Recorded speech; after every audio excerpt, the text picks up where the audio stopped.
Chief Meteorologist Chase Jones.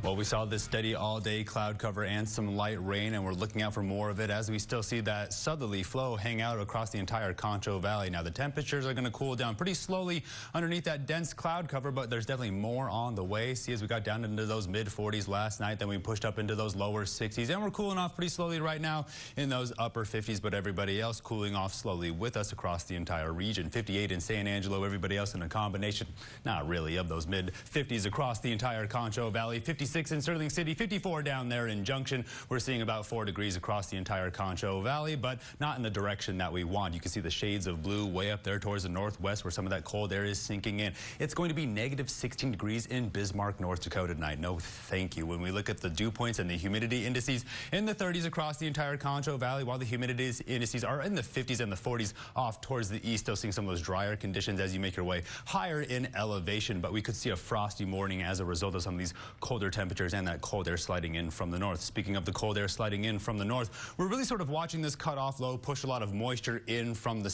southwest, really. That's going to interact with the cold air making its way down from the north. Pretty fast moving. It's going to lift a lot of this moisture around the Ohio River Valley and then turn into a lot of lake effect snow. Now, this next cutoff low will interact with the next long wave pattern making its way in. It's a pretty strong long wave trough, and it cuts off somewhere around the panhandle of Texas, and we'll see what that means as far as cold weather by next week, looking like the 50s and the 30s. When we look at the water vapor imagery, still keeping our eye on this cold air pummeling across Montana. While that moisture is returning here in the Concho Valley, we'll see where it meets up and what it turns into as it moves off towards the east, somewhere around the Mississippi River Valley. As the moisture tracker shows just where the concentrations of blues will return, we can see some of that light rain shower activity by the weekend. But off towards the west, the next big storm really sort of making its way in, and right behind it, more cold air. Severe weather outlook just on the outside of the Concho Valley, and that's really where we're sort of looking tonight and into tomorrow for some of that light rain shower activity. Again, I talk about it all the time. Still seeing some of it push in from the south with those light southerly winds, but you can sort of see where it's